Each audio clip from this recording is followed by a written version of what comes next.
பழனிச்சாமி ரொம்ப சந்தோஷமாக இருக்கார். என்ன பர்த்டேலாம் சூப்பராக போச்சு இல்லை அப்படின்னு சொல்லிட்டு அவங்க அம்மா சொல்கிறாங்க. ஆமாம்மா எல்லாமே நல்லா இருந்துச்சு, பாக்கியா மேடம் வந்தது எல்லாமே எனக்கு ரொம்ப பிடிச்சிருந்தது அப்படின்னு சொல்லிட்டு பழனிச்சாமி சொல்லிட்டு இருக்காரு. சரிங்கம்மா, இதுக்கு தேவையான எல்லா பணமும் கொடுத்துட்டிங்களா சமைச்சதுக்கு அப்படின்னு சொல்லிட்டு பழனிச்சாமி அவங்க அம்மா கிட்டே கேட்குறாரு. அதுக்கு அவங்க அம்மா சொல்கிறாங்க, இல்லைப்பா நான் பணம் கொடுத்தேன், வேண்டான்னு சொல்லிட்டாங்க, அதனால் நான் கொடுக்கல அப்படின்னு சொல்கிறாங்க. என்னம்மா இப்படி பண்ணிட்டீங்க, பணம் கொடுக்கலையா, சரி நான் போய் கொடுத்துட்டு வரேன் அப்படின்னு சொல்லிட்டு பழனிச்சாமி ஃபோன் பண்ணி பாக்கியாவை ஒரு ரெஸ்டாரண்ட்டுக்கு வர சொல்கிறாரு. பாக்கியாவும் வராங்க. வந்தோடனே பழனிச்சாமி பார்த்து பேசுகிறாரு. என்னங்க சமைச்சிருக்கீங்க, சூப்பராக சமைச்சிருக்கீங்க, அதுவும் அவ்வளோ பேர் வந்திருக்காங்க, நிறைய பணம் செலவாயிருக்கும், நீங்கள் ஏன் பணம் வேண்டான்னு சொல்லிட்டீங்க, இந்தாங்க பணம் அப்படின்னு சொல்லிட்டு கொடுக்குறாரு.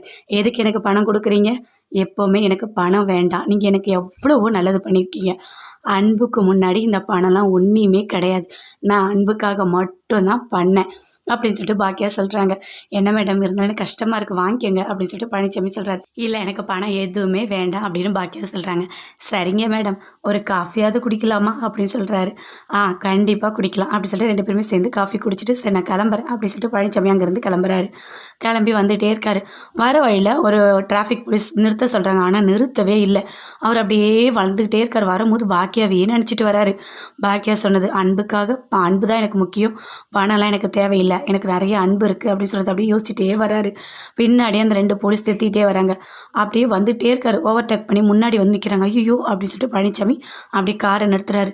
நிறுத்திட்டோன்னு என்ன ஆச்சு, எதுக்கு என்ன ஃபாலோ பண்ணிட்டு வரீங்க அப்படின்னு சொல்லிட்டு கேட்குறாரு. நான் உங்களை அங்கே நிறுத்த சொன்னால் வண்டியை நிறுத்தாமல் வந்திருக்கீங்க அப்படின்னு சொல்லிட்டு போலீஸ் சொல்கிறாங்க. அன்புக்கு முன்னாடி இதெல்லாம் ஒரு விஷயமா அப்படின்னு சொல்கிறாரு பழனிச்சாமி. என்னது அன்பா அப்படின்னு சொல்லிட்டு அங்கே இருக்க போலீஸ்லாம் அப்படியே கேட்குறாங்க.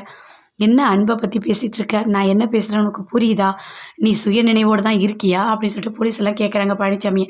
பழனிச்சாமி அப்படியே சிரிச்சுக்கிட்டே பாக்கியாவே நினச்சிட்டு அப்படியே ரோட்டில் நின்றுட்டுருக்காரு. போலீஸ் எல்லாம் அப்படியே பழனிச்சாமியை பார்க்குறாங்க.